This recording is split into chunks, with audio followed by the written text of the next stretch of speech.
Good afternoon. So good to see all of you again over here. And today is the last day of before Sabbath, and for Amanda to speak. How many of you learned a lot yesterday?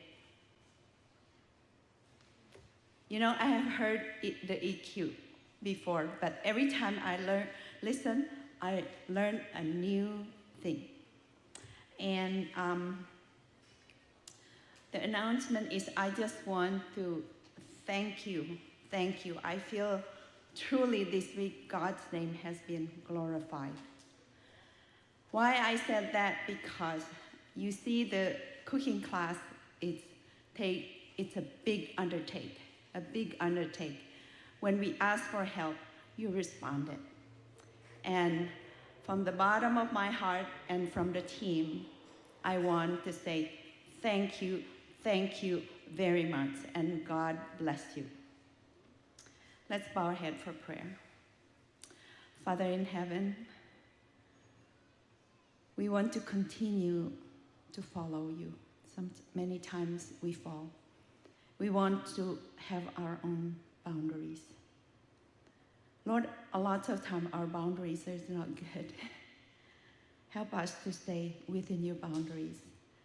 As Amanda is going to talk about thinking and boundaries, help us to learn, open our hearts and our minds and our eyes to always to put the heart of Jesus in our hearts, and also the eyes in with your glasses on us. And Father, please be with Amanda today in a special way. She's not feeling well, and I ask the outpouring of the Holy Spirit be with her in a special way. And thank you so much for being with us. Thank you for hearing our prayer.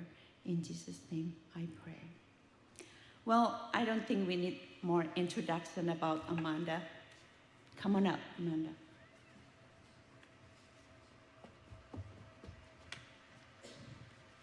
Well, I do want to correct Yin. I actually feel better than I sound. So if anything, you can sit here and wait for my voice to either give out or some miracle to happen. But I'm happy to be here, and I'm going to pray silently in my head that I'm able to get through vocally for the rest of this. But I am enjoying my time here. I've had a wonderful time, and I can also be a witness for what Yin said about the cooking class. If you haven't gone to the cooking class, I'll just tell you, not that you get to go now because it's already over, but I didn't have to have a meal afterwards. That's how good the samples were, and that's how many samples there were, is you don't have to eat afterwards. It's a meal. All the samples turn out to be worthy of a meal. I am going to talk to you today about thinking and boundaries. Now, I probably say this a lot of the time.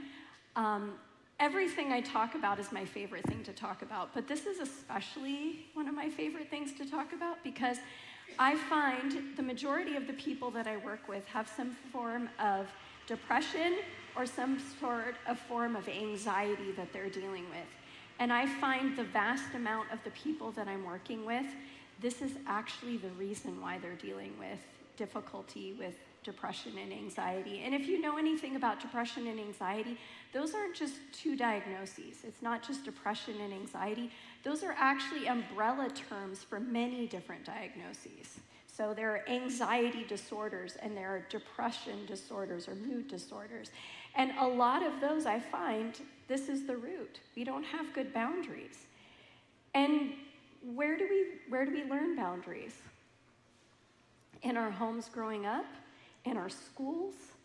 I will tell you, I had a fun time learning boundaries. I'm being slightly sarcastic. I had a fun time learning boundaries because, one, I was a very literal child growing up.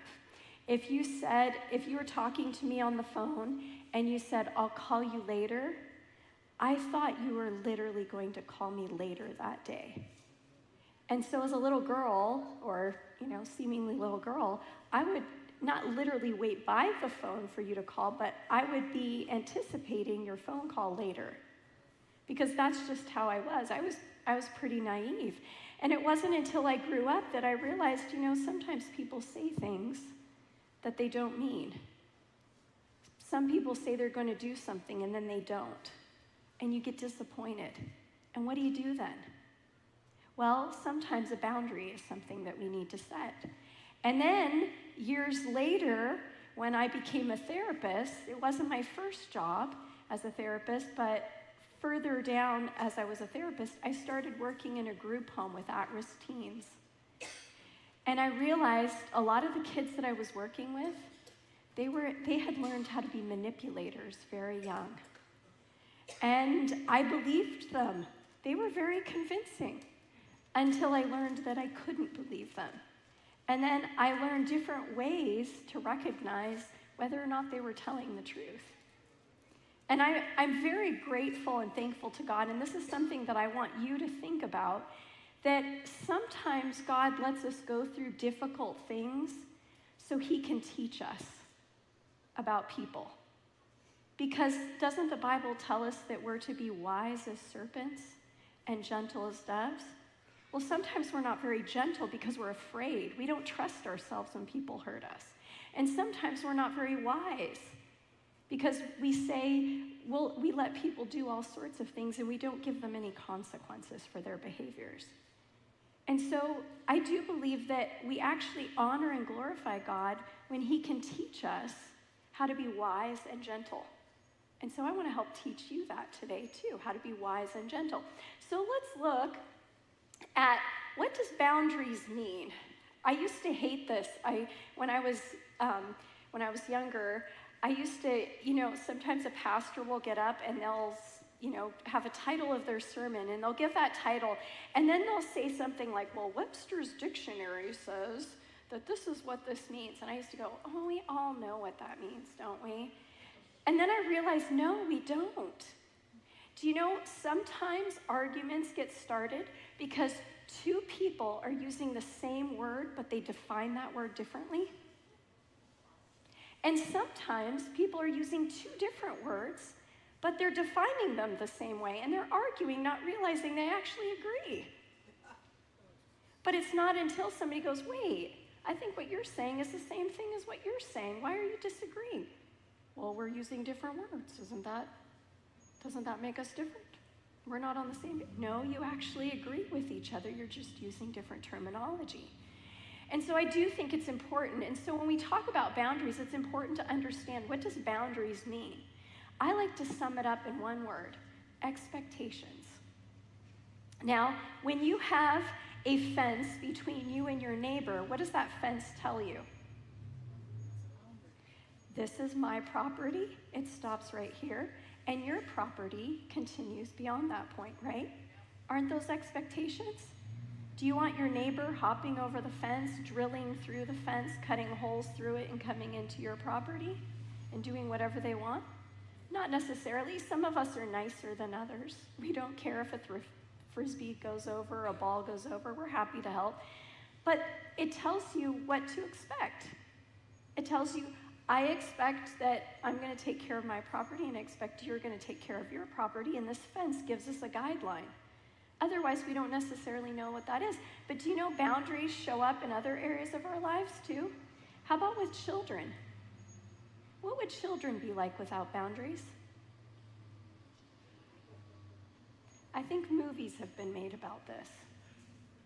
I've heard about them. I don't know what they're actually about, but I've heard that, there was a movie that was made about kids who didn't have parents. I can tell you a story, actually. They did a scientific experiment. I didn't mean to be an experiment, but in Africa, they had all of these extra elephants. I don't know how you decide you have extra of elephants, but they had too many elephants in Africa. And so what they decided to do is they were going to weed out the elephants because there were too many of them. And so they got rid of the adult elephants. Well, what do you think happened? All of a sudden, they started noticing that the rhinos were dying. And they did a little bit more research, and they realized it was actually the elephants that were killing the rhinos. Now in Africa, I don't know if you know this, but rhinos are not afraid of elephants. Elephants are not predators of rhinos. But for some reason, these rhinos were being killed by elephants. Well, who was doing the killing? Adolescent elephants. They didn't have any adult elephants telling them, hey, you're not supposed to do this. This is not what we do. You don't need to do this. And they weren't just killing them for food. They were just harassing them. Just taking advantage of them and doing whatever they wanted to. Do you know what happened? These scientists, these people who study these animals, I don't know about you, but I think I could have done this better. They decided, okay, we're going to have to get some adult elephants back. Maybe that'll help. They brought 2 adult elephants back into the whole of this reserve in Africa.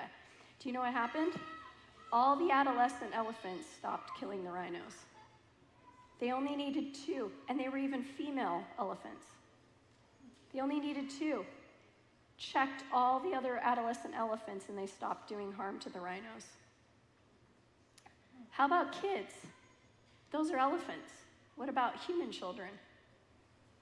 Do you think human children need boundaries and expectations? Definitely. I have a niece. She's 9 years old, but when she was 4, I saw her. Literally, she found a candy bar. She loves chocolate. Like, if there's anything she'll eat a lot of, it's chocolate. I found her in a corner once hiding with a chocolate bar because my sister wasn't watching. And she found that chocolate bar and was just, so enamored by that chocolate bar. But she would eat chocolate all day, every day. What would happen if she did? Good things would not happen if she did that. And kids, we know this, that's why God gave children parents, right? So children need expectations. How about school assignments and tests? I used to teach psychology at Weimar University, and every single time, even despite giving all of my students a curriculum, as soon as I told them that I was going to give them a test, you know what they did? What's going to be on the test? How are you going to grade the test? We all have expectations. How do we know what to do? How do we know how to study if somebody doesn't tell us what to study for? We need expectations. We need boundaries. How about traffic laws? How comfortable would you be if you got out on the road and you knew other people weren't obeying the traffic laws? What are those traffic laws for? For your safety, their protection. But those are boundaries, they're expectations. I was driving with my husband along Highway 1 in California, along the coast. Anybody ever do that in Northern California? Does anybody know there's a section? It is the scariest drive I have ever been on. Literally, this is where the passenger sits in the car, and right about where that step is right there is where there's a complete drop-off into the ocean. And when I say drop-off, like Grand Canyon size drop-off. And it goes straight down, and my husband is driving. He's not an unsafe driver, but I've never felt so scared in my entire life as I was sitting, looking over the edge, going, dear Lord, please don't let anything happen. Why is there not a guardrail here? Because I feel more protected when there's a boundary between me and harm, right? How about dating? Do you ever have expectations for dating? I see some people here that look like they're married. I don't know if you're dating or married. I'm assuming most of you are probably married. But did you not have expectations? Was your significant other allowed to date whoever they wanted while they were with you? How about marriage? When you got married, did you know every single one of you had boundaries in your marriage? What do we call them? They start with a V. Vows. Aren't those boundaries? I promise that you are going to be the only one. I'm saying what I expect, and you're saying what you expect back. Those are boundaries. We should appreciate those. I do. How about jobs? Do you like going into a job being told to do whatever they decide they want you to do at any given moment?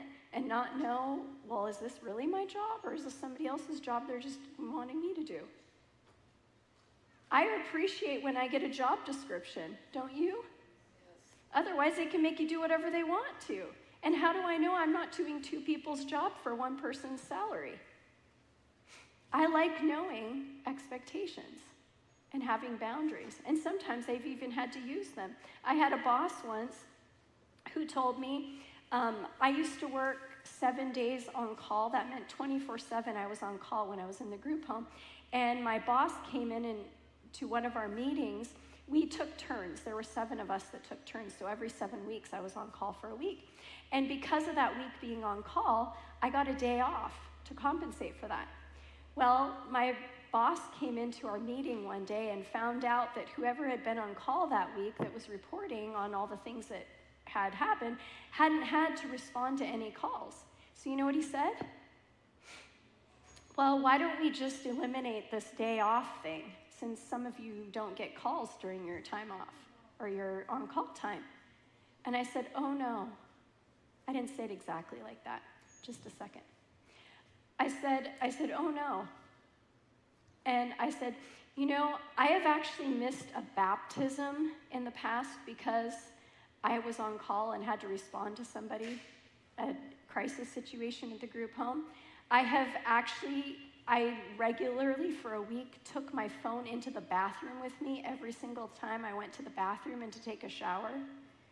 I took that phone with me wherever I was. I had to make accommodations so that if I couldn't get out, I couldn't go to something, even because of it. Do you think I was worth that day off at the end of that week, even if nobody called me? Absolutely. And I told him that. Now, I don't think he liked it, but do you know what happened? We continued to get our day off at the end of the week because I set a boundary. These things are very important, and I did already talk about marriage. But you know, just like yesterday we talked about intrapersonal and interpersonal, well, each one of us, sometimes when we think about boundaries, we think only about boundaries between me and you and me. We don't think about boundaries within ourselves. What do we call boundaries within ourselves? Self-control. When I have self-control, that's a boundary that I have with myself. And so we have different types of intrapersonal boundaries. One type of interpersonal boundary is physical and sexual. Another one is mental and emotional. We also have social, and we also have spiritual. Every single one of us should take an assessment of what our boundaries are with ourselves in these different categories. Some of us have trouble in our lives because we haven't developed boundaries in these areas. But just like intrapersonal, we should also have these same boundaries with other people too. So when it comes to physical and sexual, we've already talked about dating. We should have physical and sexual boundaries in dating, but we should also have those in our friendships. One of the things I teach sexual harassment training, or I do sexual harassment trainings. I've just started to do this. And one of the things I encourage people to recognize is your relationships with the opposite sex. Now, I know we live in a world now where it almost doesn't matter if it's the opposite sex or the same sex in some situations. But I was actually really proud. Now, this is not a political statement, but when I heard Mike Pence, did anybody hear Mike Pence had a physical boundary? He actually shared this with people. And again, this is not indicative of my political leanings, but I was just very impressed when I heard that he told everybody in his office knew that he would never meet with a woman alone for a meeting. And some people got upset with that. What, do you think you're going to do something wrong? And I thought to myself, that's not just for him. That boundary's for the woman too.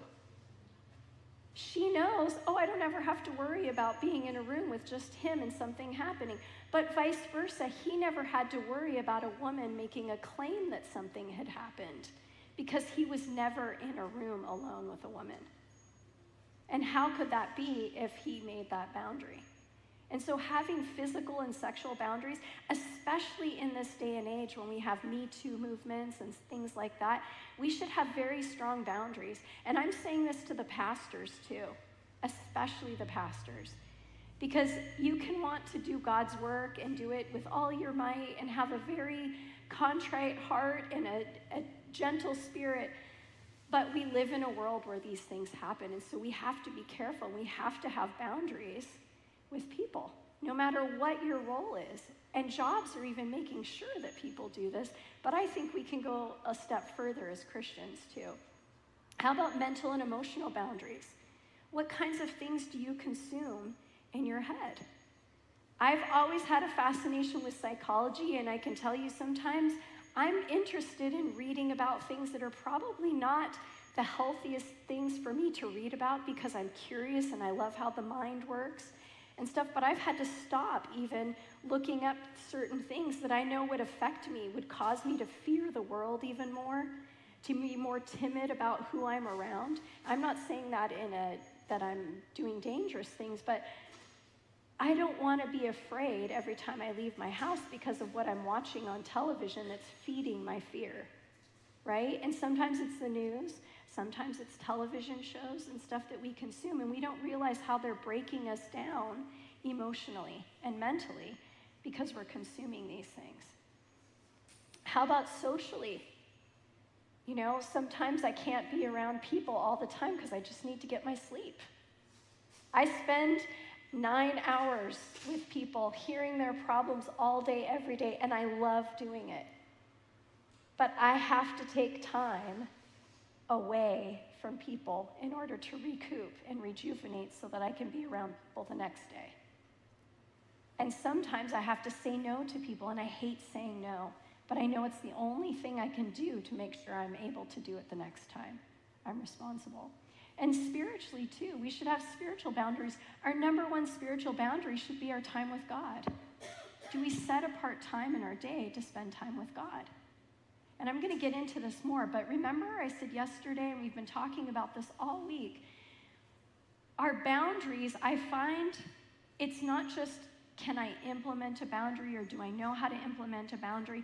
The bigger thing is, do I even know why I'm implementing this boundary? Do I really believe in this boundary?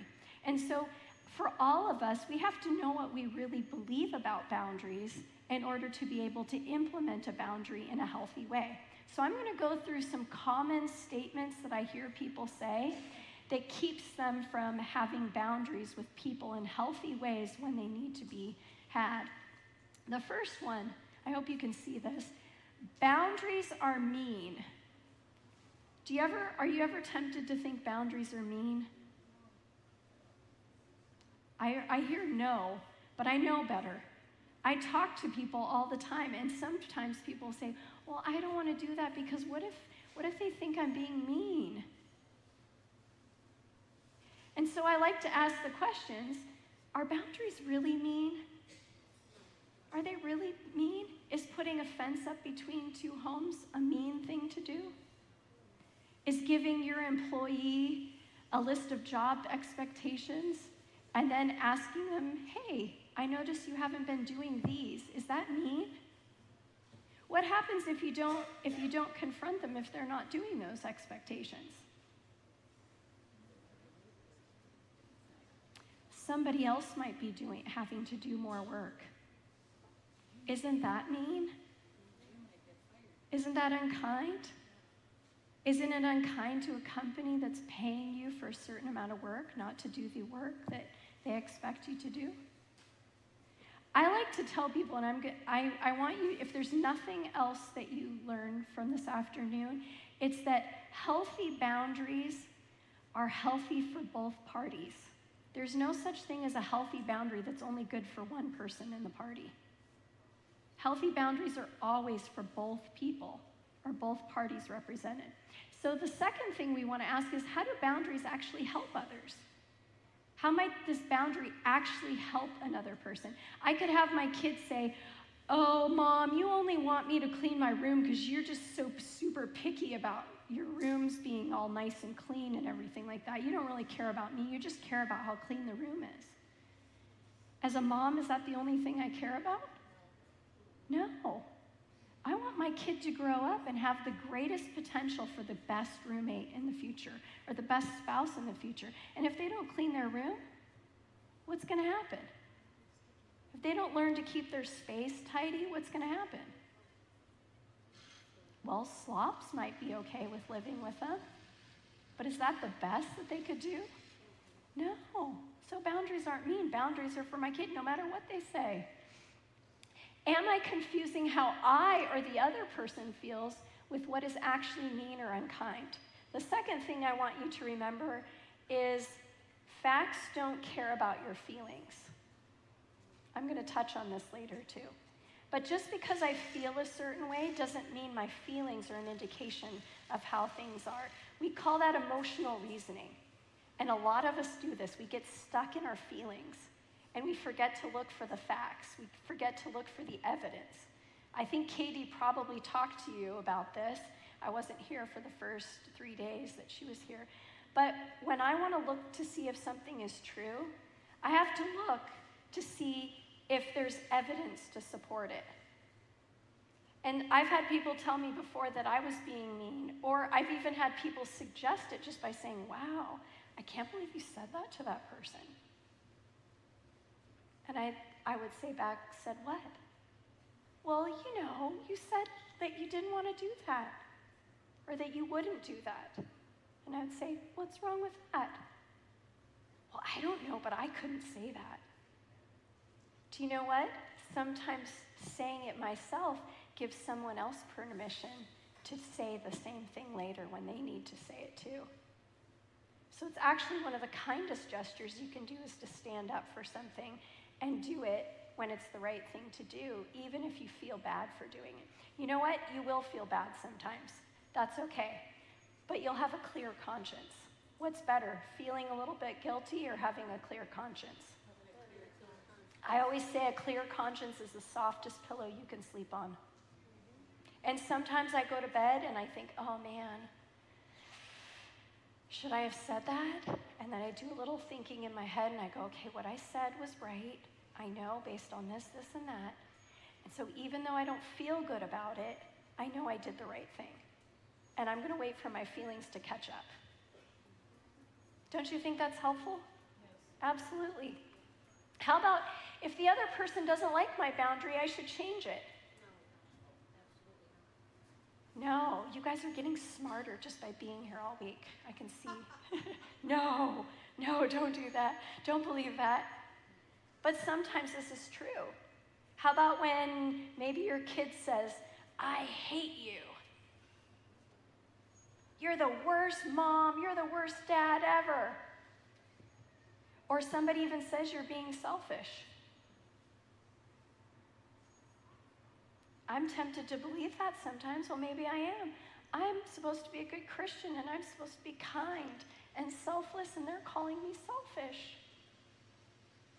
Maybe I should do something different. But let's ask a question. Do they just not like it, even though it might actually be a good boundary? How many times do people not like boundaries initially, but later they'll come back and thank you? Do you know how I can count at least 5 clients on my hand who have come back to me afterwards and thanked me for having a boundary with them? But you wouldn't know it right after I implemented the boundary. You know why? I had one person in particular, he was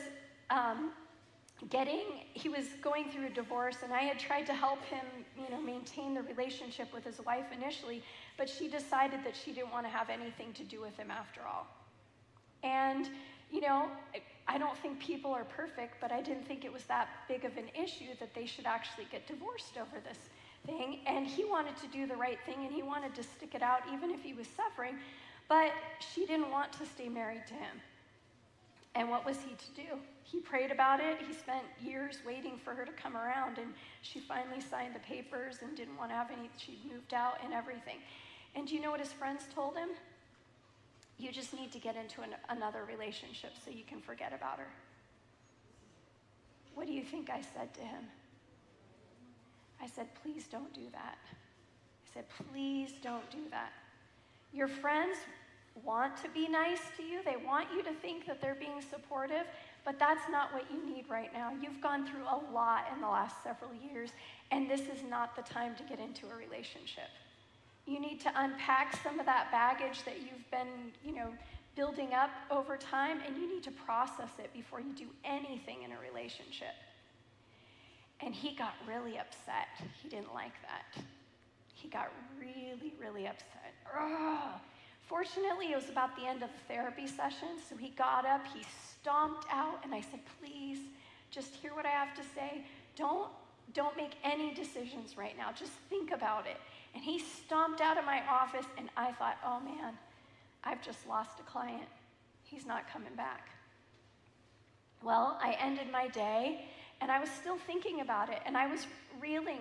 By the way, just because you have good thinking doesn't mean you're not tempted, okay? I want people to know this. And I was reeling on it a bit. I was thinking, oh man, I really like this person. I want to continue working with him. He's really willing to do good things. He's just in a bad place right now. And so what happened is I went home, I kept thinking about it, but I put it in God's hands too. I was praying about it. And the next day, I went into work and I checked my email, and what do you know? I had an email from him. Does anybody want to know when the email was sent? Right after the session. I hadn't looked at my email. Do you know what he said? Amanda, I'm so sorry I threw a tantrum in your office. Thank you. I know you really care about me and you want the best for me, and I'm going to wait. If I had just trusted what he did in the moment, I could have easily said, oh no, never mind, go find a relationship if it makes you happy. I probably said too much, I shouldn't have said it. But in reality, he knew that that's what he needed to do. He was just struggling with making that final decision to do it. And sometimes people need to hear things that they don't like to hear, right? And having a boundary and even helping other people have a boundary is important. How about if I make this boundary, it's permanent? Sometimes boundaries are just for a time. You know, for right now. Maybe somebody has hurt me and I need to learn to trust them again. And so I have to create a boundary that in the meantime, until I can trust you, this is how it's going to be. And I need you to do this to show me that I can trust you. But sometimes we think, oh, well, I don't want to do this forever. You don't have to do it forever. Sometimes it's just for the current time. So the question is, do I really have to stick to this forever? Or is it possible that this is only necessary for a time? And maybe I can change it if things change. Just like children grow and mature. And you don't have to have the same boundaries with them at the same or later just because you had them for a certain time. We have boundaries. Kids are, I don't know about here, but in California, you can't drive until you're 16. That's a boundary. But then what happens to that boundary when you turn 16? You can start driving, right? And so it's just for a certain period of time. Now, they've added some new laws where you can't take other kids in the car with you until you're a certain age and stuff. But those even change over time based on maturity. How about if I feel guilty for making a boundary, I must be a bad person? Are you a bad person just because you feel guilty? I want to talk about this one for a little bit because I've noticed this one is a big one. There is something we call projection in therapy. Has anybody heard of that term, projection in therapy? What does a projector do? We have a projector here, by the way. What is the projector doing here?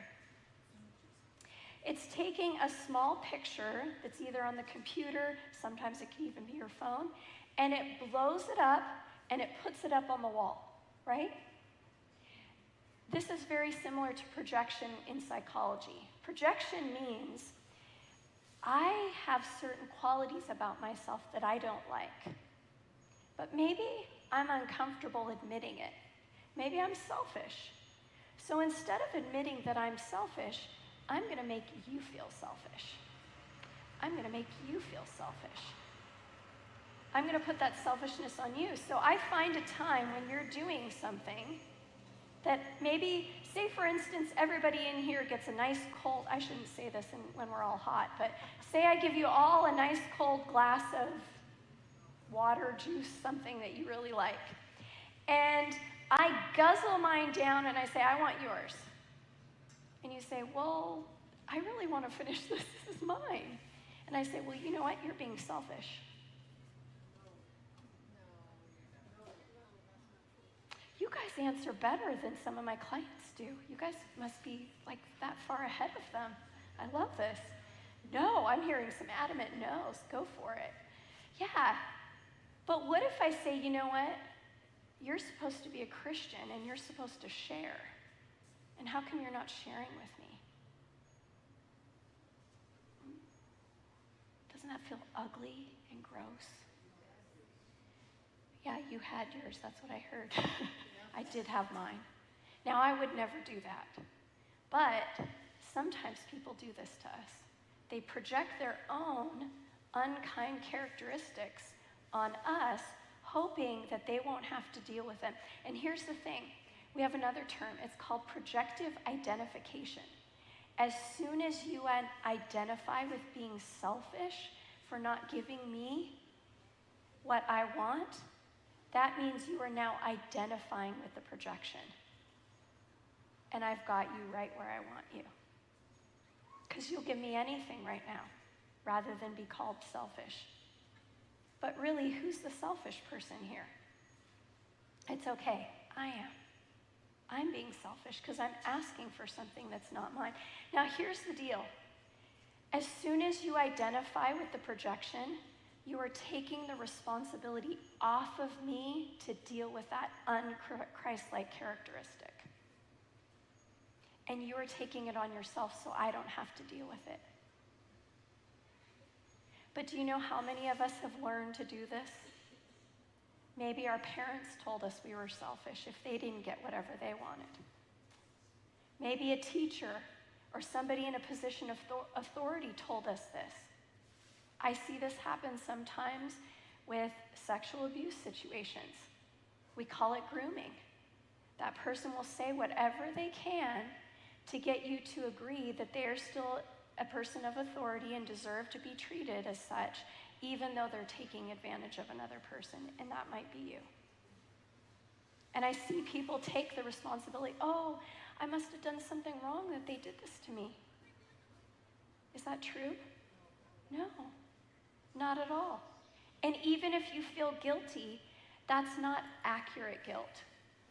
There's appropriate guilt and there's inappropriate guilt. Appropriate guilt is when you've done something wrong, and we should feel bad. We should have a healthy relationship. I have a talk that I do on guilt. If you want to listen to that, it's on audioverse.org. You can just type in my name and find it. I'll go more into that in there. But there's appropriate guilt, and appropriate guilt is when you've done something wrong. Inappropriate guilt is when you feel like you've done something wrong even though you haven't done something wrong because somebody else is projecting their guilt onto you. And then there's another inappropriate guilt too.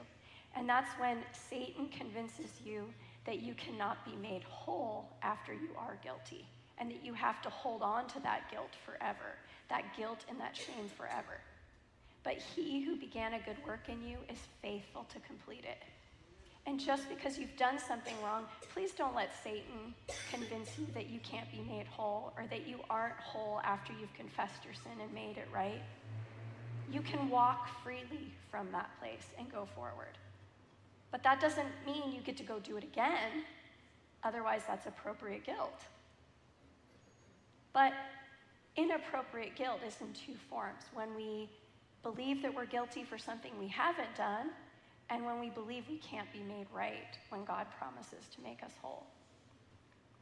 So I've answered some of these, but have I seen others make boundaries that are hard but good?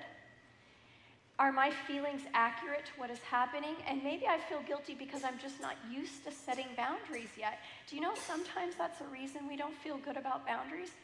How good do you feel about doing something you've never done before? You know, as adults, sometimes we're really hard on ourselves. I like to tell adults, you know, when you first learned how to walk, or actually, let me take that back. Think of a child in your life that has recently learned how to walk. When that child takes their first step and then falls, what does every single person in the room do?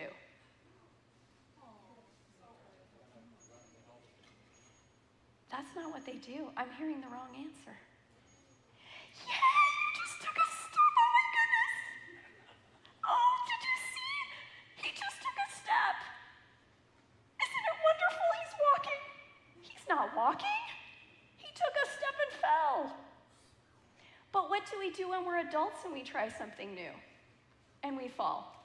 Oh, I can't believe I just fell. I'm never doing this again. What's the difference? The age that you did it. Don't expect perfection when you're trying something new. Just keep doing it until you get better at it. Just like a baby learns how to walk. One step, fall, up again, another step, fall, up again, maybe a couple more steps, fall, up again. We're going to fall too when we have boundaries, but it's okay. We're doing it for the first time maybe. It's okay to fall every once in a while. Just get back up and try again. And you'll actually get good. I wasn't good at boundaries initially. I was bad. I liked what Pastor Hernandez said yesterday. Be willing to apologize. If you do something wrong, I tried to have boundaries with kids in the group home, and sometimes I said things with the wrong attitude, and I'd have to go up afterwards and say, I'm so sorry. I still think you need to do this, but the way I said it wasn't appropriate. But I need you to do it, and I'm here to apologize for the way I said it, but you still need to do it. Do you know how nice they would be afterwards? Like, wow, why are you apologizing to me? Nobody else does this. And then they would do it because they'd never seen that before. It was new to them. It's okay to apologize and do it again. I'm losing my microphone here. Boundaries bring bad consequences. I was just having a conversation with somebody yesterday who said something very similar to this, like this to me. And what I said to this person is, I said, it wasn't your boundary that brought the bad consequences. It was the person's behavior that made you implement the boundary that caused the consequences. What do you think about that? Sometimes we inappropriately take responsibility. Oh, that breeze feels so good again. Thank you, Lord.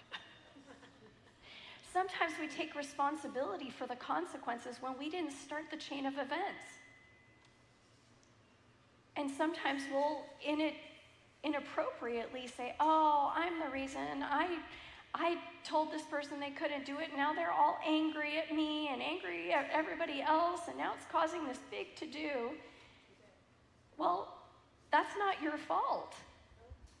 The person who did the bad behavior, that's their fault that these consequences are happening, that all of this is happening. And sometimes it's the boundary that actually corrects it. So, our boundaries can still be good even when the consequences are bad. I challenge you, look for times in the Bible. I do this with all of my clients. When they're having difficulty with something, I say, I want you to do a sermon on this. Now, you may never preach this sermon, but I want you to write your own sermon on this difficult issue that you're dealing with. And if you have trouble with boundaries, one of the things that you can do is just go through the Bible and do a study on boundaries. See what God has to say about it. Look at stories in the Bible that have to do with boundaries. Implement those into your talk. Do you know why I ask my clients to do this, even though they're never going to give the sermon? It's for them. They need to reinforce it in their own minds. And that's one of the beautiful things I've learned about studying the Bible is it's not for anybody else necessarily. Now, I do give talks, so yeah, it does help other people sometimes, but it's more so for me. If I learn these things and I implement these things, then I can share about them so much better because it's a part of me that I'm sharing them. What if I never let their reaction teach me to respond differently? And I stick with this boundary. This is good. I like to add some scientific backup in my talks, and I found this from Stephen Bavelek, author of the University of Michigan Nurturing Parenting Community Education Program. Say that fast in one breath. The purpose of family rules is for parents and children to establish consistent guidelines that will help everyone know what is and what isn't expected of them. Setting boundaries and expectations for children, and I would suggest adults too, can assist in building life skills that include patience, problem solving, resourcefulness, responsibility, and self-discipline. Now, how many people in this world have all those character traits? So just like kids that need to learn some of these things, sometimes we need to have boundaries because we might be the first person that this other adult is interacting with that is setting a boundary to help them learn these things. And when I set boundaries, it helps them also have better relationships with other people if they're willing to abide by those boundaries. But you know what? God has boundaries too. If all of these weren't enough, God actually has boundaries too. And I love this in Exodus 20. It says, and God spoke all these things saying, thou shalt. What are all those 10 commandments actually? They're boundaries. Now, yes, we can make an example and say, well, some of these are for God because he just wanted them that way. But who benefited and who benefits from at least the last half of the boundaries? We do. Our society does. I heard somewhere that our Constitution was actually somewhere, I think it was between like 40 and 60% biblical.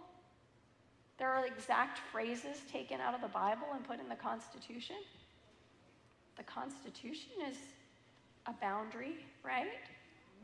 God gave us his own Constitution. It's a boundary for us. We actually interact better when we don't hurt each other, when we don't lie, when we don't take things that aren't ours. But we actually work better too when we rest. That's a personal boundary that we take, and also an interpersonal boundary that we have with God. But the first commandments are God's boundaries with us. This is how I want you to treat me. And it's never not for our good, right? But then we also find in Leviticus 18, and I think this is an important one for us to read, and the Lord spake unto Moses, saying, for whosoever shall commit any of these abominations, even the souls that commit them shall be cut off from among the people. Now, this sounds like a really drastic discipline. They're going to be cut off from the people? That sounds really mean, God. Why are you doing that? Why is God doing this, though? To protect and preserve those who are following his law. I fully, well, maybe not fully, but I understood this more so when I worked in the group home, because in each house that I worked in, there were 6 kids. 6 kids in each house, and mostly they were boys. We actually had some girls, but then girls weren't as bad as the boys, so we sometimes had empty spots in our home, so we just turned that last house into a boys' home. And so we had 6 boys in a house, and occasionally they would actually be doing pretty well. All 6 boys would be doing well. And then one of the boys, it was their turn to graduate from the program. They stayed there 9 to 12 months. And that boy would leave, and another boy would come in. And I would hear things like the staff would say, oh, this new boy is so nice. I like him so much. But I started noticing the other 5 boys' behavior would change. They weren't so good anymore. They were starting to do things that they hadn't done when the other kid was there, before the other kid left. But I would still hear, I'd get this suspicion, like, what's going on here? But the staff would say, oh, he complimented me today, and oh, he's so nice. And I would say, yeah, but there's something up. Why has the dynamic changed so much? And we'd find out it was that one new kid that was schmoozing and manipulating all the adult staff, but was causing the kids to get in trouble. And I would say, we need to get rid of this kid. And it was like God saying, see, Amanda, now you know why I kicked Lucifer out of heaven. See, Amanda, now you know why sometimes I punish people. Because what happens to everyone else when we don't punish the person? It infects the whole lot. What happens if you have a rotten apple in your fruit basket at home and you don't take it out? It hurts the others. And sometimes this is a boundary we hate to do. I know I'm almost contradicting what I said yesterday, but sometimes we have people in the church who are hurting the church. And maybe we like them, but something they're doing is not doing good for the church. We might have to confront that person and talk to them, and we want to do it in the Matthew way. But if the behavior doesn't change and more people are getting hurt, we have to be willing to say enough is enough. And we're not going to let anyone else be hurt by this. God does this. It's okay when we need to do it too. Jesus set boundaries though too. Now this is not a quote from the Bible, but this is something I've often imagined telling my clients. Father, you know I'm going to earth. Well, we've been together for a really long time, and we'll be together for a really long time when I get back. So I'm thinking during my time on earth, I'm just going to make the most of my time and get as much stuff done as I can, so you'll understand if I don't talk to you as much and just focus on what I'm down there for. Who needs to hear this? The busy person. Because sometimes we say to ourselves, we have very poor intrapersonal boundaries because we say to ourselves, well, I'm doing good work. I'm just going to keep going and going and going and going, even if it hurts me. But did Jesus ever say this? You know how many pastors I've heard give their testimonies where they just went and went and went and they told themselves, you know what, I'm a pastor. God will take care of me even if I'm not taking care of myself. And do you know what many of those pastors had to experience? Serious health issues, mental health issues, physical health issues, only for God to teach them, you know what? Even Jesus took care of himself on the earth. He was human. He needed to take care of himself. He often went away. And I'm going to go through some of these characteristics. So Jesus had intrapersonal boundaries. What are intrapersonal boundaries? Within himself. He withdrew from the crowds to go away to retreat. He could have healed one more person. Just one more. He could have talked to one more person. But he went to retreat. He was always appropriate with women such as Mary Magdalene. When I heard of that movie, The Da Vinci Code, I got really upset. I've never watched it, but I heard about it. Anything I learn about the world is from my clients. You'd be surprised how many things I learned that I don't have to go looking for. They just share these things with me. I saw this movie. It was so great. I think Jesus and Mary Magdalene had a relationship and they were romantically involved. I'm like, what? Oh my goodness. What kind of example would that have set for us if that was the actual story? But no, Jesus was so appropriate with her. Why else would she come back and treat him the way that she did when she knew he was going to suffer on the cross? She didn't go back because she was afraid to. She went back because he was the nicest man that ever treated her. The kindest, most loving man that ever treated her. And we should have men like that today too, women as well. But the other thing and here's an acronym: connection, hydration, optimism, oxygen, self-control, exercise, light, internal clock, food, and environment. I'm not going to go through all of these, but what does this spell? Choose life. This is an acronym we use at our office. And I'm just going to focus on the first one because connection, as much as we need to separate, Christ also connected. He connected with his Father on a daily basis, and he connected with others on a daily basis. And he was even shown to have a connection with Mary, Martha, and Lazarus, like a different kind of connection than just anyone else. He chose to hang out with them. He also had emotional and mental intrapersonal boundaries. He lived an unhurried pace of life. He was deliberate and never impulsive. Even when people thought, what are you doing, Jesus? You should go over here and do this, and you should go over here and do this and do that and everything. But he was unhurried. Sometimes we act on impulse because we feel like we have to. There's an anxiety in us to get something done. If you have this problem, I'm going to give you a phrase that I'd like you to implement in your life. When somebody asks you to do something, I want you just to say this: oh, that's interesting. Let me think about it. You don't have to say yes or no right away. You can say, that's interesting, let me think about it. And if you're married, oh, this is my favorite one. Oh, that's interesting, let me talk to my husband about that.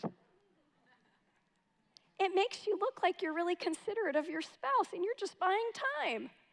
Now, I hope you'll talk to your spouse about it too, but you're buying time because sometimes in the moment we feel like we should do something, but we realize we're after weighing the pros and the cons, just like we heard yesterday in Pastor Hernandez's talk, sometimes I may be choosing my parishioners or my church, but what's happening at home with my family?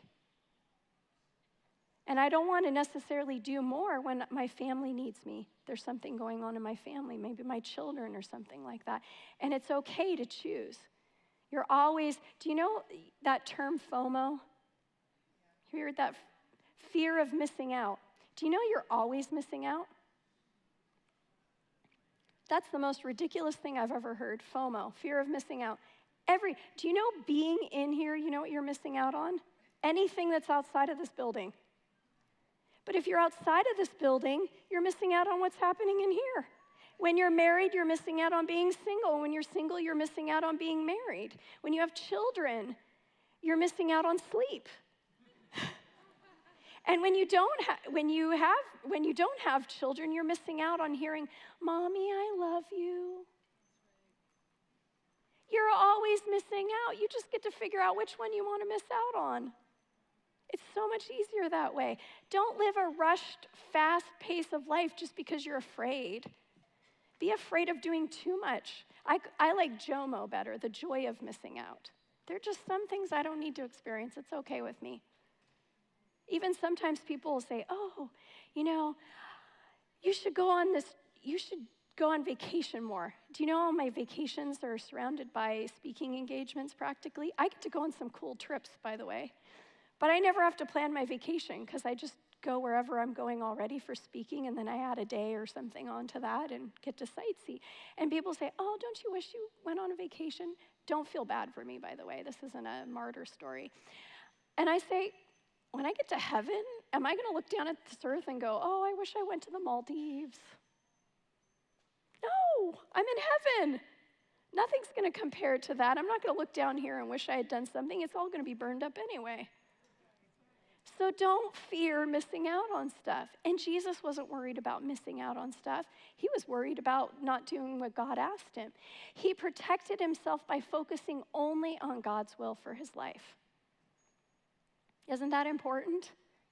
That's the most important thing.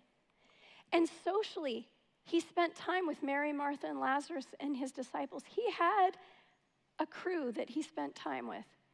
Some people fear, I've got to make over an abundance of friends.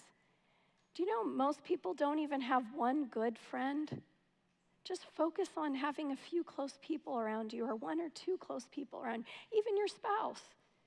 That doesn't mean you stay isolated from everybody else, but don't try so anxiously to try to make friends and be everybody's best friend. It's okay. And he had a good balance of other time and alone time. He was well balanced. He spent time alone and he spent time with others. How about spiritually? Well, he spent time with his Father. You can't get any closer to spiritual time than spending time with God. He was mindful of his creation. Nature and life became opportunities for spiritual object lessons. I don't know if you've ever read Christ Object Lessons, but one of my favorite things is hearing stories of nature and how that relates to God's word and spiritual lessons. I challenge you while you're here the rest of this weekend, find something that you see in nature and find a connection between that and the Bible and a story in the Bible or a principle in the Bible. Take that and make it a daily event. That's advanced gratitude, by the way. Is taking something in nature and connecting to a biblical story. He always abandoned the outcome to God. Not my will, but thy will, he said. A lot of times we want to know the end from the beginning.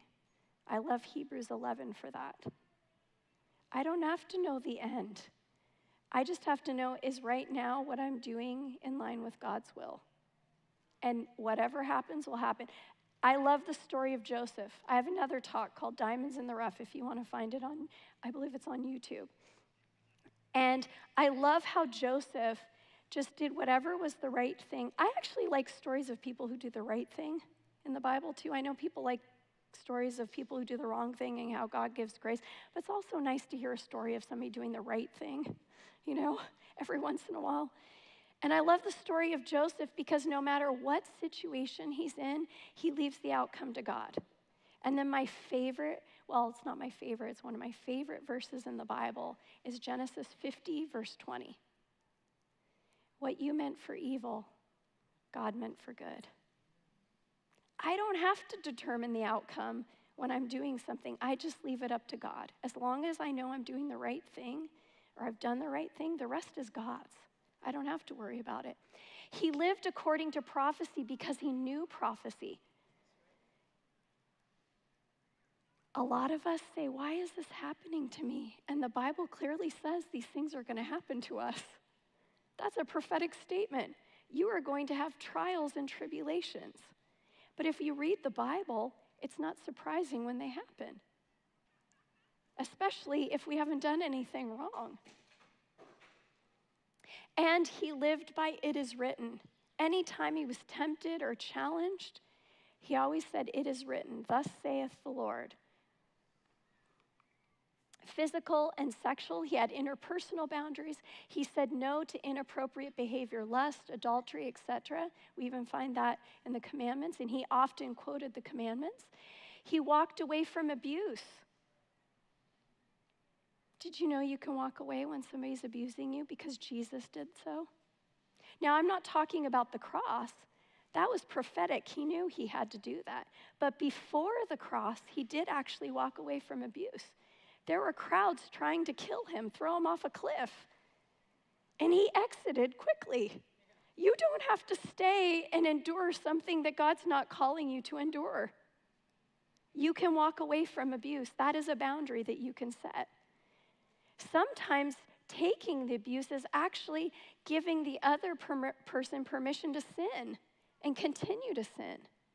And by walking away, I'm keeping them from sinning against me. I don't want them to sin.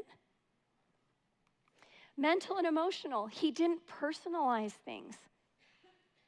I love Spirit of Prophecy tells us that, and Katie quoted this on Wednesday too, Jesus was never elated by praise nor dejected by censure. He didn't take it personally. You know, if somebody gives you a compliment, do you know what that says? It says something about the person giving you the compliment, that they appreciated it. It doesn't say anything necessarily about you, because next to them will be somebody who didn't like what you did.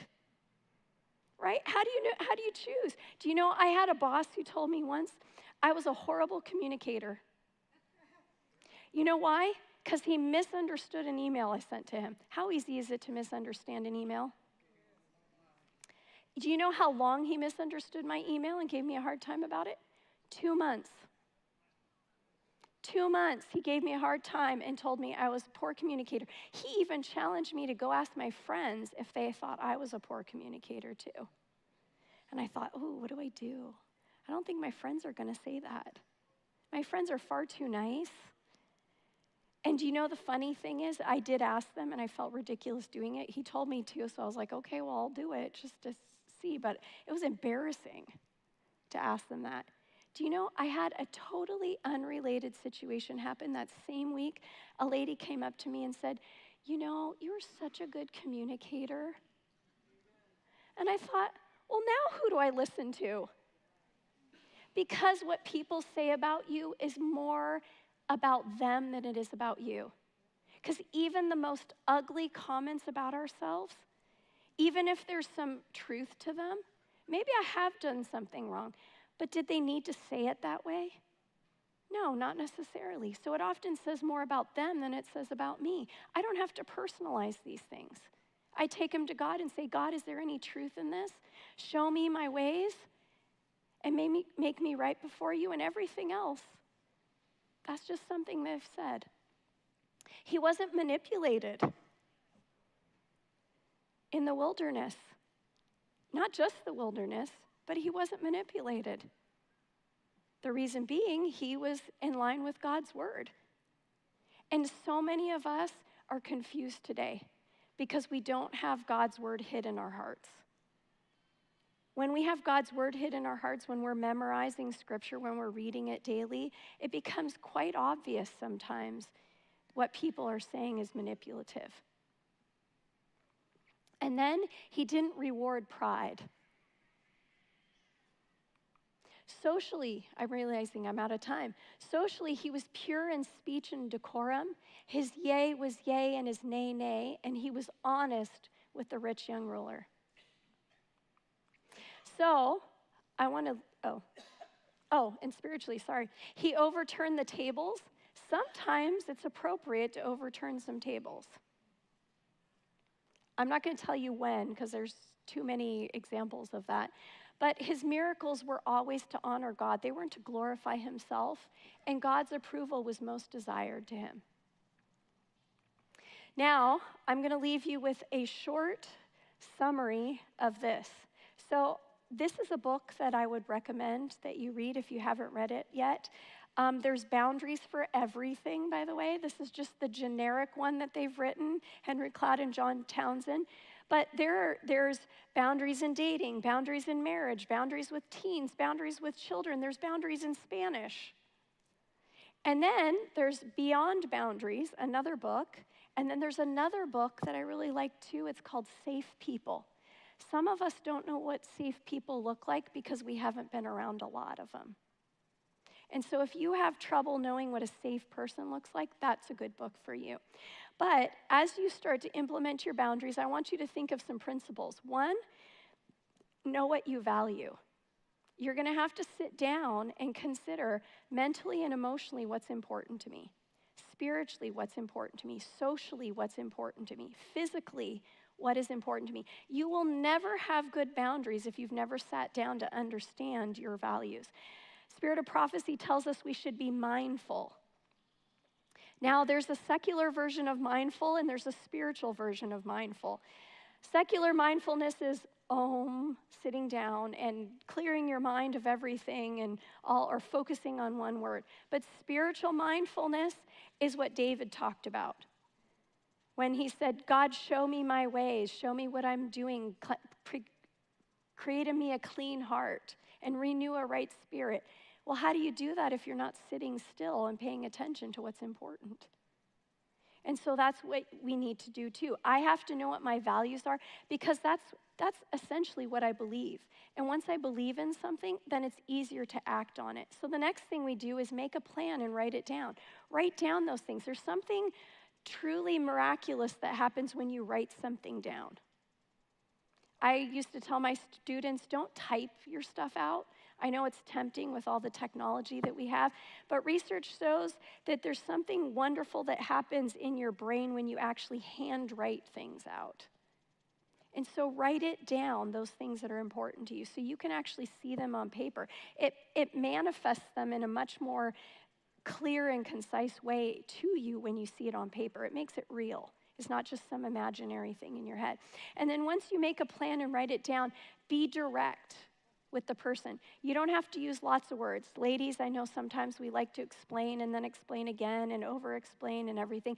Try to take whatever is important to you, that boundary, and keep shrinking it and shrinking it and shrinking it until it's a very short sentence and it's very matter-of-fact. You don't have to explain why. Did you know that? You can say, I'm sorry I can't do that. Well, why not? I'm sorry I can't do that. Well, why not? I'm sorry I can't do that. As soon as you start explaining why, if say, I have too much stuff on my plate, well, now that person can say, well, I can get so-and-so to do that for you so you can do this. Yeah. I'm sorry I'm not available at that time. Sometimes I'm not available because I'm resting. I pencil in my schedule rest time. Is that wrong? No, I need it. I need it. So it's okay to just say no. I need to do this. I've had a busy week. This is what you tell yourself. I've had a busy week and I don't need to take anything else on. And maybe somebody else will be discipled to do that job too.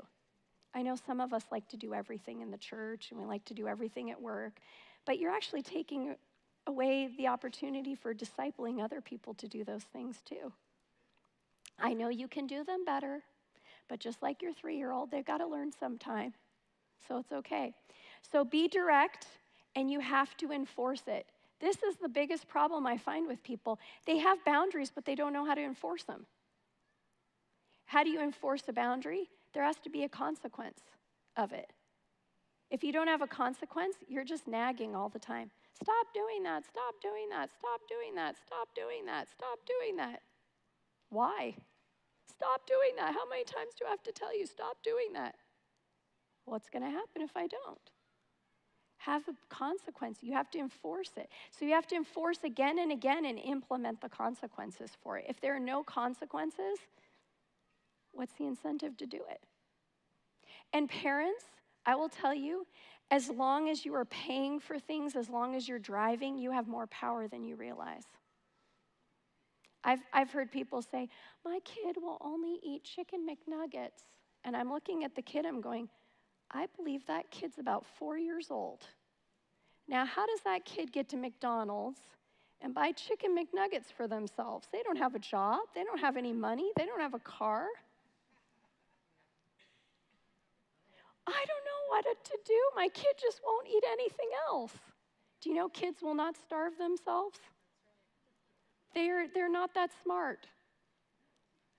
So you do still have power. So implement the consequences. That's so important. And then, again, I want you to remember, healthy boundaries are always good for both parties. Before I end, I just want to say something real quickly. Have you noticed this picture here? You know, one of the things I've noticed in this picture, just sitting here the last couple of days, where is Jesus? In the middle of a storm. Usually when I see a picture like this, it's like Jesus walking on a nice path in springtime when everything's really nice. Jesus is in the middle of a storm. But do you know the beautiful part about this when we go through storms? We're with Jesus if we're following him. And that's the same with our boundaries too. Sometimes boundaries feel so hard to implement. We feel like everybody's against us or we're against everybody else. But as long as we do it with Jesus, as hard as it is, he'll make it right. Again, another shameless plug for our Brain People podcast. You can hear more about boundaries and thinking and other things. But let me just pray as we end. Dear Father in heaven, Lord, I want to thank you so, so much. Man, you are so good to us.